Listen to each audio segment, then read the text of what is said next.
Bonsoir tout le monde. Écoutez, bienvenue dans ce Facebook Live. On va attendre quelques secondes, histoire que ceux qui veulent se connecter ce soir, eh bien, se connectent. Voilà, ça m'évitera de couper trop de choses. Alors, ça se connecte. Ça arrive. Bonsoir tout le monde.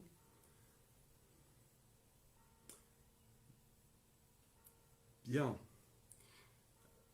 Alors, je vais commencer par une question que j'ai reçue par mail, ce qui me permettra aussi, ce qui vous donnera du temps pour vous, pour éventuellement poser des questions en live. Et si je peux y répondre, ce sera avec plaisir. Alors, j'ai reçu une question de Pascal me demandant pourquoi la signalisation au sol pour la limitation de la zone 30 qui est prévue donc en peinture, en même temps que l'assignation cyclable n'a pas été réalisée. Alors, tout simplement parce qu'une entreprise prestataire qui a réalisé le marquage au sol pour les voies cyclables, donc celle de l'agglomération, n'était pas mandatée pour cela. C'est une autre qui interviendra et ça va être fait prochainement. Modulo les conditions météo, évidemment, on ne fait pas ça sous la pluie. Quand il y aura une amélioration, mon adjoint aux travaux, Claude Bourges, s'occupe de faire réaliser cela. Voilà, je suis en demandé. J'ai une deuxième question. Il s'agit, alors à certaines heures, le stationnement est difficile autour du café de la Balise et du centre de loisirs. Heureusement, pas toutes les heures. Dans la rue des Capettes, des Biches, de Lierre, du Vence-de-Vent, enfin tout ce quartier-là. Donc on me demande où est-ce qu'on pourrait trouver d'autres places de parking. Notamment en vue de la nouvelle résidence qui est en chantier actuellement. Alors, dans ce secteur, il n'est pas envisageable de créer de nouvelles places de parking. Il n'y a pas la place. Ceci dit, on va restructurer et optimiser la rue, notamment la rue du 11 novembre et la route de Lierre. Peut-être via l'itinéraire de voies cyclables que l'aglo va mettre en œuvre, va peut-être nous permettre de réfléchir notamment au stationnement, mais il n'est pas envisageable d'empiéter sur les espaces verts pour créer de nouveaux stationnements. Je rappelle que chacun, normalement, doit stationner chez soi. En tout cas, c'est la règle. Voilà. Je n'ai pas encore... personne ne m'a encore envoyé de questions en live, mais ça ne devrait pas tarder.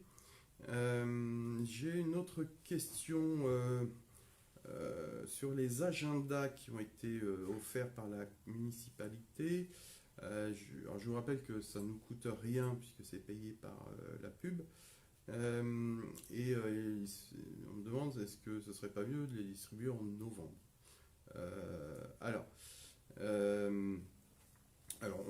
Traditionnellement, on vous les donne mi-janvier, voilà, au début d'année, dans la distribution, puisque on optimise nos distributions et la contribution à l'utilisation d'un distributeur. Donc, comme nous distribuons ça avec le magazine municipal, eh bien, ça voudrait dire qu'on le distribue début novembre. Soit à une date un petit peu trop avancée pour permettre de préparer cet agenda. Voilà. Après, dedans, vous y retrouvez des petites choses, donc je vous invite à le conserver et à l'utiliser, évidemment. Si on peut éventuellement moduler tout ça avec le distributeur et l'éditeur, on le fera avec plaisir, mais pour l'instant, ça reste un agenda qui est bouclé à la fin de l'année seulement. Voilà.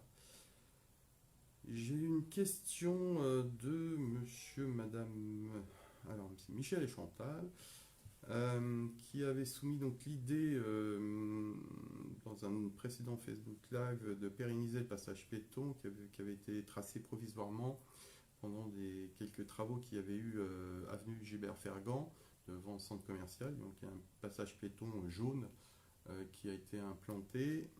Donc l'idée serait de le conserver et de passer en blanc. Moi, je trouve que c'est une très bonne idée. Hein, évidemment, il est pratique. On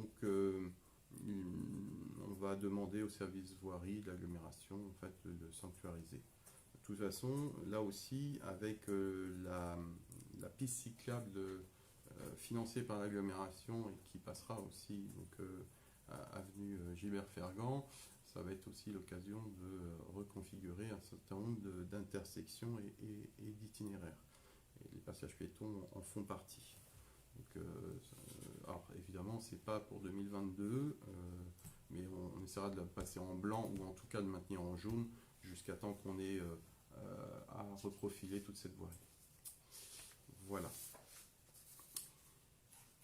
J'ai une question de Cyrielle qui me dit bonjour, j'aurais une question sur la nouvelle taxe d'agglomération. Est-ce que les contribuables qui paient toujours la taxe d'habitation seront soumis en plus à cette nouvelle taxe? Alors non, cette taxe qui n'est pas nouvelle, avant elle était juste à zéro, mais c'est le législateur qui l'a créée. Et cette taxe n'est que sur la taxe foncière, et absolument pas sur la taxe d'habitation. Voilà. Donc ça peut vous rassurer. De toute façon, vous le sauriez déjà. Toujours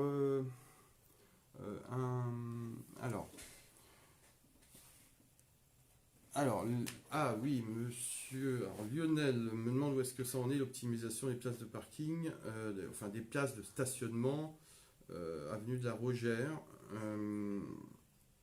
Donc j'étais passé sur place. J'ai vu aussi donc, les services d'agglomération. Ça tarde. On n'a pas de retour. Il va falloir les relancer parce que là, pour l'instant, j'ai zéro retour. Donc, on va les relancer parce que effectivement, c'est un peu long. Voilà. Alors, comme on leur a demandé récemment en plus une nouvelle étude, notamment sur l'avenue Fergan du côté de l'école maternelle, ils vont commencer à trouver qu'on leur demande plein de choses, mais peu importe. Après tout, on en a besoin. Et puis, je pense qu'avenue de la Rogère, c'est pas les solutions ne sont pas non plus très compliquées. Voilà. Il y a moyen d'avancer. Donc, on va les relancer. Alors, ensuite, j'avais une question de Mélissa qui vient d'emménager au Plessis-Pâté. Donc, bienvenue au Plessis-Pâté. Qui tente désespérément de souscrire une offre fibre et qui n'a pas vraiment de réponse. Bon, alors, donc aujourd'hui, bon, on est soumis comme beaucoup de villes en France ou dans notre agglomération plus près de nous, mais ou dans l'Essonne. Mais peu importe, c'est nous ça nous intéresse, qui passe avant tout au Plessis-Pâté. On est soumis aux problématiques. J'ai eu l'occasion plusieurs fois d'y revenir dans ce Facebook Live. Nous sommes soumis, victimes d'une politique de déploiement de la fibre en France qui, il me semble, ne prend pas les choses par le bon bout. En tout cas, force est de constater qu'il y a une réelle défaillance dans la qualité de ce déploiement et dans les délais imposés aux gens. Je ne vais pas m'étaler plus que ça sur tout ce que j'en pense parce que mes mots pourraient dépasser un peu le cadre sympathique de ce Facebook Live, mais je suis extrêmement en colère. Et l'ensemble des maires de l'agglomération, nous avons signé récemment une lettre auprès du président de l'ARCEP. moi, j'avais fait aussi de mon côté auprès du secrétaire d'État en charge du numérique, Cédric O. Euh, nous sommes prêts à mener des actions, des manifestations, hein. Euh, donc, et nous demandons à ce que les grands opérateurs arrêtent de nous imposer leur mode, leur pratique de déploiement, qui est un mode qu'on appelle stock, qui consiste à ce que chacun prenne ses sous-traitants pour vous amener une prise à la maison. Le résultat des courses, c'est que tout le monde fait tout et n'importe quoi et se renvoie la balle, c'est pas moi, c'est l'autre, et nous on subit.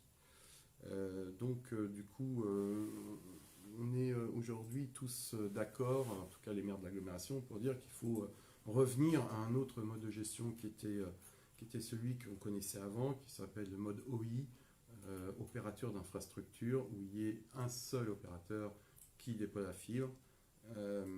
En l'occurrence, pour ce qui concerne notre territoire en Essonne, c'est Covage. Et ensuite, chaque fournisseur d'accès Internet vous fournit sa box, vous la branchez et tout le monde est content. Bon, aujourd'hui, on confond un peu vitesse et précipitation sur ce déploiement de la fibre en France. Force est de constater que tout le monde est énervé avec ça. Et les élus locaux, comme on est au plus près de vous, c'est évidemment vers nous que vous vous tournez, même si ces questions-là ne relèvent pas de nos compétences, ne relèvent pas de notre pouvoir, quel qu'il soit. Donc j'avais mis en place un système de vacataires qui permettait de surveiller un petit, autant que faire se peut, ce qui se passait dans les armoires, parce que on a eu 3 différents vacataires. Là, aujourd'hui, on n'en a plus. Le précédent vacataire est retourné à d'autres activités. Il avait pris ce boulot-là en attendant. Et donc, aujourd'hui, je suis en recherche d'un vacataire. Un vacataire, ça veut dire quelqu'un qui travaille, qui est mobilisable en tout cas, de 8h à 20h, 6 jours sur 7. Ce qui est astreignant quand même. Et le tout au SMIC horaire. C'est pas particulièrement sexy comme profil de poste, mais c'est une dépense qui n'est pas une dépense qu'on devrait faire en toute logique. Donc on essaye de la limiter quand même. Voilà. Et donc la question subsidiaire, c'est est-ce que la FI fait partie des critères de ville connectée? Alors c'est pas ville connectée, c'est ville internet. Je vous invite à aller sur leur site internet qui est très bien fait, qui vous explique plein de choses. Ville internet, c'est plus de 100, pour ce qui concerne Piécipaté, c'est plus de 100 actions recensées pour décrocher ce label. Et ces 100 actions ne reposent pas toutes sur la fibre optique. Les actions vont de la vidéoprotection au tableau numérique dans les écoles, au portail famille, au Facebook Live par exemple, et toutes les nouvelles modalités de communication avec nos concitoyens, le site internet de la ville, etc. Nous avons une centaine de critères et tout ça est indépendant. Il y a des villes en France qui sont avec l'internet qui n'ont pas la fibre. Hein. Elles sont en ADSL, au fin fond de la montagne, mais elles offrent néanmoins des services internet. Ensuite, j'avais alors une question sur le toboggan au parc. Alors, j'ai pas compris parce que c'est un message que nous venons de recevoir, enfin que nous avons reçu ces jours-ci. Là. Or, il a été remis en fonction. Donc, il a été effectivement condamné pendant 3 mois, ce qui est très long. Le prestataire n'avait pas les pièces nécessaires, puisqu'il y a des éléments qui avaient été non pas détériorés, mais qui étaient cassés du fait de leur usure. Nous attachons une importance à l'entretien et à la surveillance des jeux comme il se doit. Et quand il y a quelque chose de détérioré, on doit le boucler. Ceci dit, là, le prestataire a mis beaucoup de temps. Je l'ai eu au téléphone, on l'a relancé à plusieurs reprises. Lui, il s'est dit, bah, écoutez, je suis désolé, mais moi, les pièces, je les ai pas reçues, donc on attend. Il va falloir qu'on renouvelle les marchés de ce type d'entretien. Donc il va falloir qu'on se réinterroge sur est-ce qu'on poursuit avec ce prestataire ou est-ce qu'on en prend un autre. De toute façon, ce jeu, il est très ancien et il sera renouvelé. Bon, un jeu comme ça, c'est 20 000 € hors taxe à peu près, voilà. Sans le sol. Mais on doit faire ces travaux au parc. On en reparlera notamment sur la plateforme participative prochainement. Et on va pouvoir continuer de réaménager ce parc et de l'agrémenter et de renouveler son équipement et ses mobiliers. Alors, on me demande si on peut mettre une place handicapée du côté de la ferme de la pouletterie. Donc, car les personnes sont obligées de se garer à cheval sur le trottoir. Bon, il y a eu créé spécialement pour la ferme 3 places de stationnement à proximité. La ferme elle-même a ouvert sa cour et a aménagé un parking. Aujourd'hui, créer une place supplémentaire, je ne vois pas où, parce que là où se mettent les voitures complètement sur le trottoir, en infraction avec le code de la route et que les piétons ne peuvent plus passer, eh bien, on ne peut pas mettre de stationnement puisqu'il y a le feu qui est tout de suite derrière. Et donc ça crée un déport de véhicules et on ne peut pas rétrécir trop le trottoir parce qu'il y a des normes, même s'il est large, mettre une voiture, ça veut dire qu'on n'est plus aux normes pour les piétons. Voilà, donc là pour l'instant il n'y a pas de solution. Il y a 3 places, il y a un parking dans la cour de la ferme. Il y a un bateau devant le portail également où on rentre dans la boutique. Donc après, bon, si l'exploitant, l'agriculteur souhaite m'en parler, il pourra le faire. Pas de souci. Alors, j'ai Béatrice qui me demande est-ce qu'il y a des projets de créer les quelques places de stationnement rue Elisa Labrosse. Est-ce que c'est difficile, trop cher? Je le comprends. Alors, mais sans trop empiéter sur les espaces verts. Ça n'est pas possible d'envisager un projet autre que quelques places à l'entrée du quartier. Elle ne serait pas utilisée, effectivement.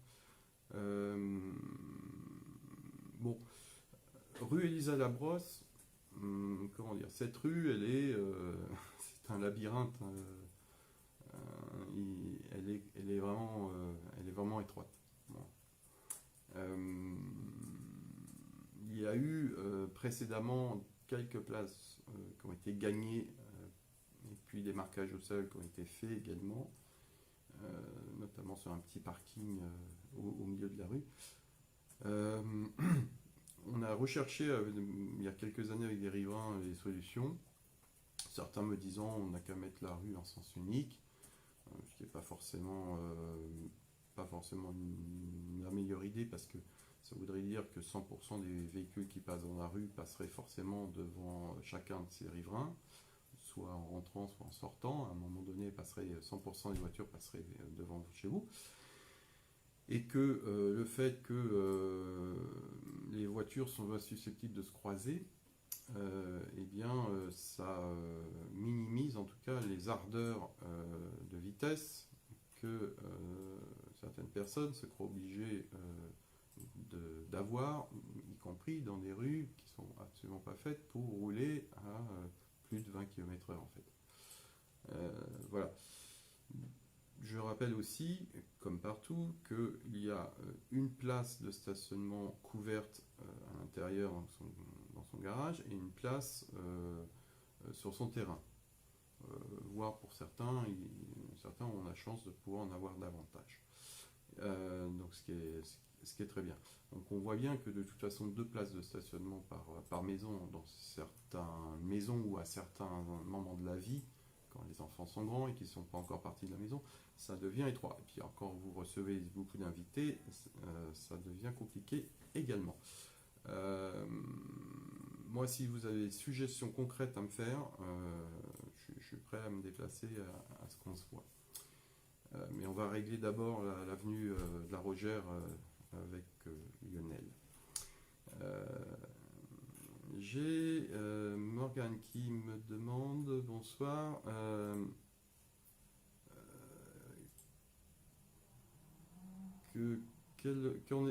Où en est-on, enfin, quel est le projet retenu dans le budget participatif? Ah. Bon, je vous invite, peut-être si vous ne l'avez pas fait, à regarder la vidéo des vœux, et puis vous verrez à la fin la première adjointe qui vous explique tout, puisque c'est à elle que j'ai demandé de porter ce dossier. Alors, je vais pas vous... je vais vous répondre quand même, mais regardez cette vidéo, c'est quand même intéressant, il y a plein de choses. Donc le projet lauréat, il y a eu 14 projets retenus, ce qui est déjà beaucoup. Il y a eu 400 votants, ce qui fait que par rapport aux tranches d'âge qui pouvaient voter, on a plus de 10% de la population qui a voté. Ce qui veut dire que on est très au-delà, on est au double de la moyenne nationale de participation de vote sur ce type de budget participatif. Donc on est très fiers de vous, de votre participation et de votre mobilisation. Ensuite, on est aussi très fiers de tous les projets qui ont été déposés, qui sont de belle qualité. Et donc le projet qui a eu le plus de suffrages est un projet qui propose d'installer des panneaux solaires sur le toit de la mairie. Voilà. Donc on va le faire. Voilà. Donc on s'est engagé à réaliser le projet lauréat. Donc on va le faire.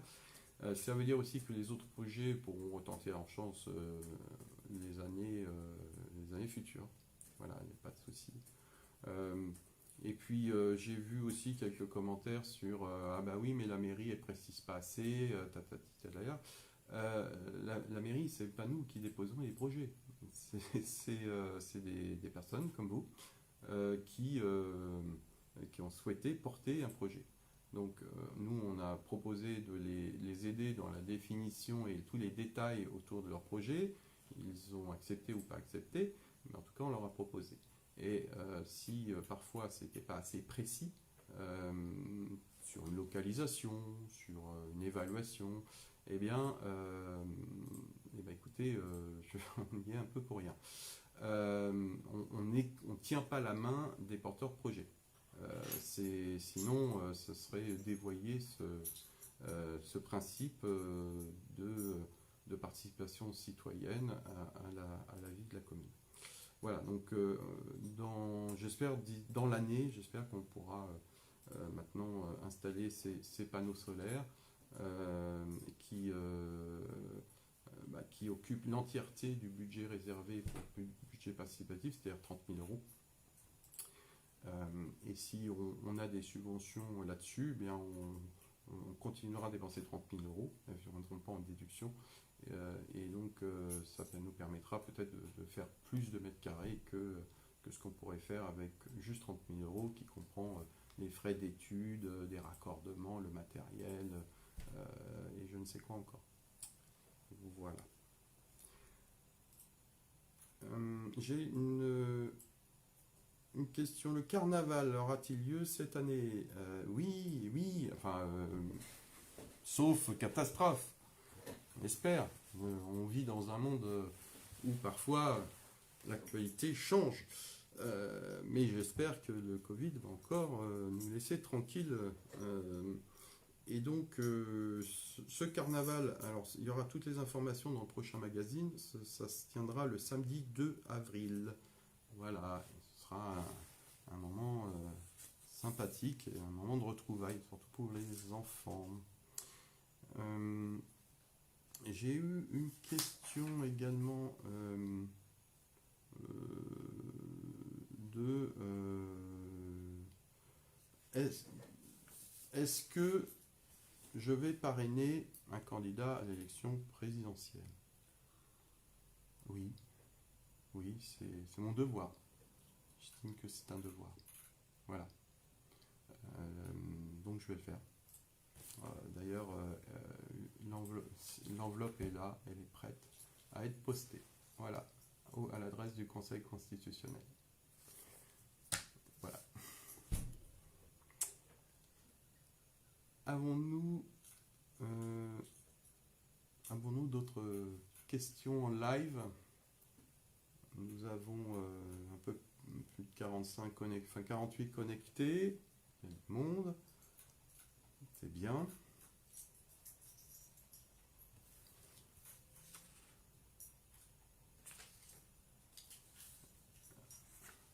Écoutez, moi, sur toutes les questions, moi je retiens. Alors, vous avez vu quand même une petite page d'actu qu'a été mis en service un feu tricolore sur la route de Corbeil.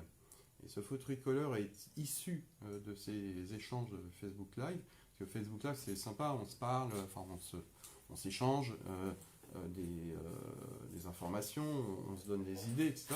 C'est très bien, mais il faut que ça soit concrétisé. Alors même si ça prend du temps, il y a toujours une poubelle pour le ramassage d'éjection canine là, qui avait été posée, qui avait été enlevée. Enfin, c'est compliqué, mais elle va être faite, elle est en commande. Et donc, pour les stationnements, je ne désespère pas, on va relancer l'agglo. Voilà, pour à chaque fois, on essaye de trouver une solution ou d'expliquer en tout cas. Mais des fois, c'est pas possible. Alors, j'ai une question. Qu'en est-il de la gare Valvert? C'est la future gare routière où il y a eu quelques caravanes qui s'étaient installées à un moment. Enfin, en tout cas à côté. Qu'en est-il? Écoutez, ce qu'il en est, c'est que ça avance, mais lentement. Tout ça devrait être achevé depuis très longtemps. Il y a eu des vicissitudes juridiques non plus finir. Donc tout le dossier est relancé. Les subventions sont conservées, que ce soit de la région, enfin de France Mobilité, que toutes les subventions du département ou de l'État, notamment pour continuer de prolonger cette route, puisque aujourd'hui le bout de route qu'on a ouvert, parce que même si elle ne sert à rien ce bout de route pour l'instant, un jour elle sera prolongée des deux côtés, donc ce qui permettra de mieux circuler, avec les voies de bus, avec les voies cyclables, avec les voies piétonnes. Eh bien, moi je n'arrive plus à donner de date, parce que d'abord, c'est pas une opération de la commune. Déjà, quand c'est une opération de la commune, c'est compliqué de donner des dates aujourd'hui, parce que il y a trop d'aléas juridiques, techniques. Et ensuite, quand c'est une opération de l'agglo, on est encore plus en difficulté pour donner une date. Moi, je ne donne plus de date pour ce qui concerne Valvert. Alors, j'ai une autre question. Donc c'est Adeline qui avait fait une demande par mail et au CALM. Le CALM, c'est le Conseil des accueils de loisirs de la commune. C'est une structure, c'est une entité ad hoc qui est une entité de concertation. Peut-on envisager la fourniture d'un goûter aux enfants du périscolaire en primaire? Cela est fourni en maternelle, mais pas en primaire. Bon. On vous apportera une réponse là-dessus, parce que je n'ai pas tous les tenants et les aboutissants en tête. On ne le fait pas, il y a des raisons. voilà, mais on le fait pas. Mais on vous donnera, enfin, si vous avez fait un mail, voilà, qu'on le retrouve et qu'on vous réponde précisément. Alors, Lucille, dans quel délai les jeux au parc seront-ils changés? À certains endroits, ils deviennent dangereux. Non, ils ne sont pas dangereux. Quand ils sont dangereux, ils sont neutralisés. Donc,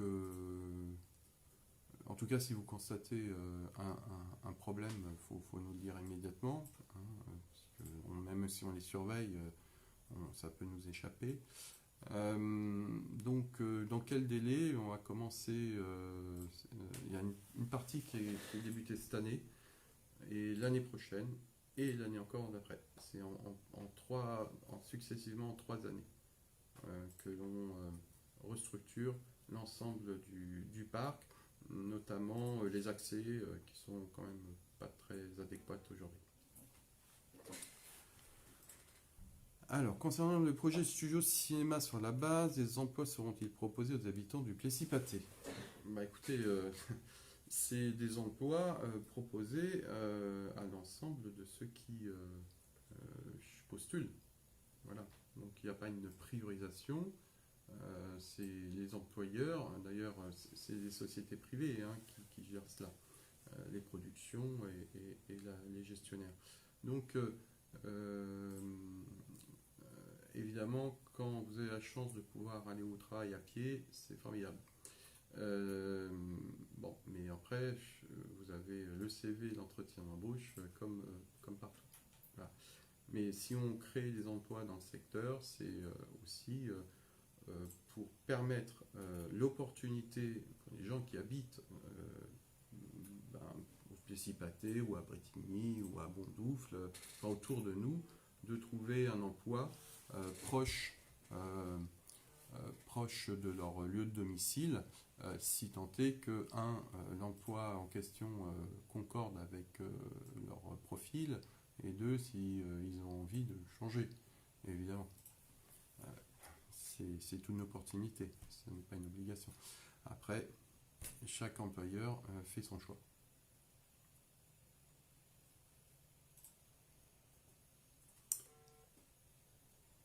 Alors, Elodie, est-ce que la mairie a une idée du nombre de logements avec des soucis de fibre, d'intervention en attente? Rappel. Alors, 3 mois sans fibre. Alors, 3 mois sans fibre, c'est absolument pas normal, hein. J'avais fait une lettre à ce sujet.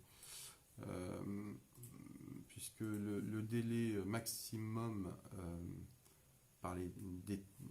qu'imposent les textes, c'est 3 mois. Donc ça doit être rétabli. Ça veut dire que quand vous ouvrez un ticket, ne le lâchez jamais. Continuez de le rendre actif. Ne repartez pas sur un nouveau ticket avec votre FAI, ne changez pas d'FAI, insistez, conservez-le, harcelez le FAI, mais ne changez pas le ticket, puisque sinon, eux, ils disent « Ah, le compteur retourne à zéro ». Donc il faut absolument, coûte que coûte, continuer. Alors c'est insupportable, c'est pénible, mais c'est d'un autre temps. Alors combien de logements touchés aujourd'hui? En ce moment, on a un peu moins d'appels. On a vraiment du mal à quantifier. Il y a la grande majorité, ça va. Mais là où ça va pas, ça va vraiment pas. Donc, je peux pas le quantifier. Enfin, j'ai pas la réponse là immédiatement. Je n'ai pas envie de vous dire de bêtises. Mais c'est pas une majorité, heureusement. On essaiera de trouver quand même la réponse. Si on peut vous l'apporter, on vous l'apportera. Alors Maxime me demande, pouvez-vous aménager quelques places de parking allée des Aubépines, car très compliqué de se garer. Ah bah oui, allée des Aubépines, c'est compliqué. Mais on les prend où les places de stationnement? Encore une fois, hein, c'est comme la rue Elsa Labrosse. Si vous avez des suggestions, moi je suis ouvert à toutes les propositions. Je vous rappelle que vous êtes en copropriété encore là-bas et il faut voir aussi avec votre syndic, mais euh, bah oui, c'est compliqué à cet endroit-là. Après, les box, combien sont occupés par une voiture, il faut regarder un petit peu aussi. Euh, alors, j'ai Cyril.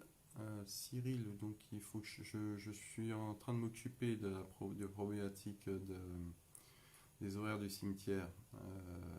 J'ai pas encore répondu à votre message de cette semaine, de ce week-end. Mais je suis dessus.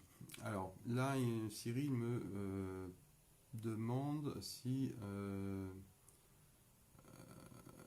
on nous a fait remonter des soucis de stationnement concernant le cimetière. Donc voilà. Donc, oui, il y a des entreprises qui se garent sur les places réservées au cimetière. Dans le cadre de l'extension du nouveau cimetière, il y a des places supplémentaires qui vont être créées également. Et aussi dangereux car place trop courte, pas de visibilité, traversée piétonne dangereuse, les horaires. Donc, je suis dessus. Alors, pour ce qui est de la traversée piétonne, c'est une entrée de ville, donc forcément, il y a des véhicules qui arrivent assez vite, hein, c'est vrai.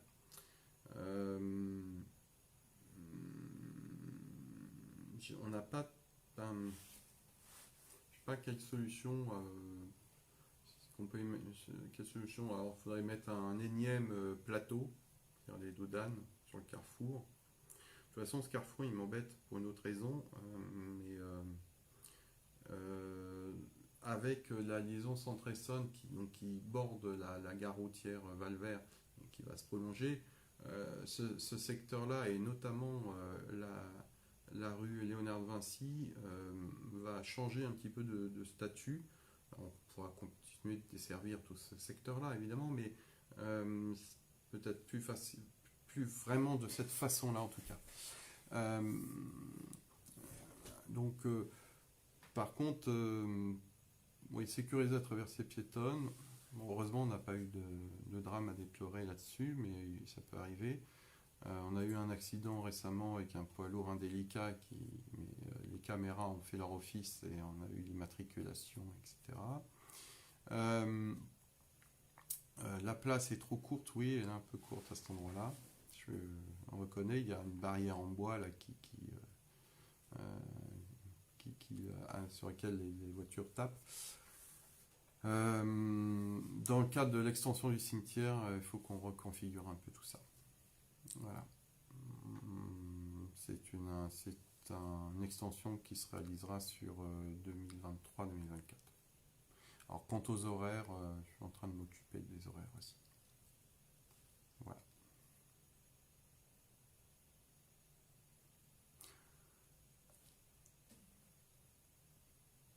Alors, on n'a plus de questions. Ça arrive, hein.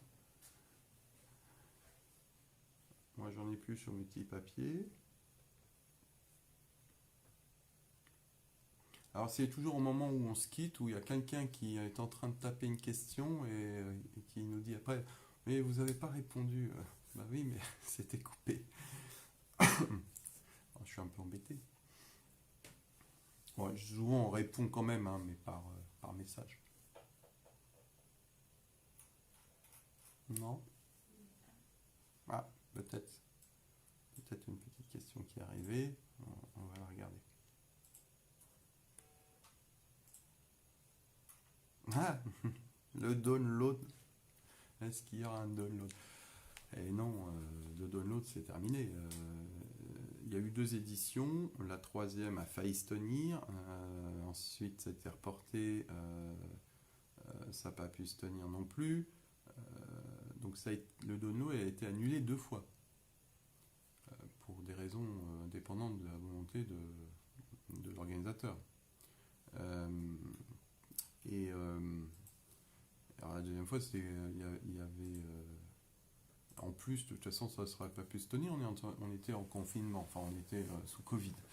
Donc, de toute façon, donc l'organisateur, qui est une société qui s'appelle Live Nation, qui est une société américaine, qui est aussi basée à Londres, qui a ses bureaux à Paris, continue son download UK, mais en France, je pense que la marque download, hélas, a pris un sévère coup avec ces 2 annulations successives. C'est très dommage. Bon. Alors, par contre, en septembre, c'est le 2e week-end de septembre, vous aurez la fête de l'humanité. Et donc là, vous aurez, alors je ne sais pas si vous trouverez la musique qui vous plaît, mais vu la diversité musicale qu'on trouve à la fête de l'humanité, je pense que vous pourrez trouver quelque chose à votre goût. Et donc, c'est un rendez-vous aussi, c'est un rendez-vous évidemment politique, comme tout le monde le sait, mais c'est aussi un rendez-vous culturel très important. Je pense que vous pourrez trouver votre bonheur. Sinon, il faut traverser la Manche. Bien. Bah écoutez, merci. Merci tout le monde. Merci de votre écoute. N'hésitez pas à nous faire parvenir vos messages, vos demandes par le Facebook de la commune, par le mail. On essaye de ne pas louper de messages, de toujours répondre. Il y a des loupés, ça arrive, mais relancer quand vous n'avez pas de réponse. C'est pas que ça ne nous intéresse pas, c'est que des fois on passe à travers. Ça peut arriver parce qu'on en reçoit beaucoup. Moi, je tiens à ce qu'on réponde au maximum à vos questions parce qu'elles sont toutes légitimes. Et puis aussi, si vous avez des suggestions, on est toujours preneur parce que une commune, que ce soit une commune ou même un État, il n'est pas là pour régler toute votre vie du matin au soir. Vous avez le droit aussi de faire en sorte que vos idées soient entendues. Voilà, on y tient et c'est bien toute l'essence même de la citoyenneté. Donc merci et très bonne soirée à tout le monde. Au revoir.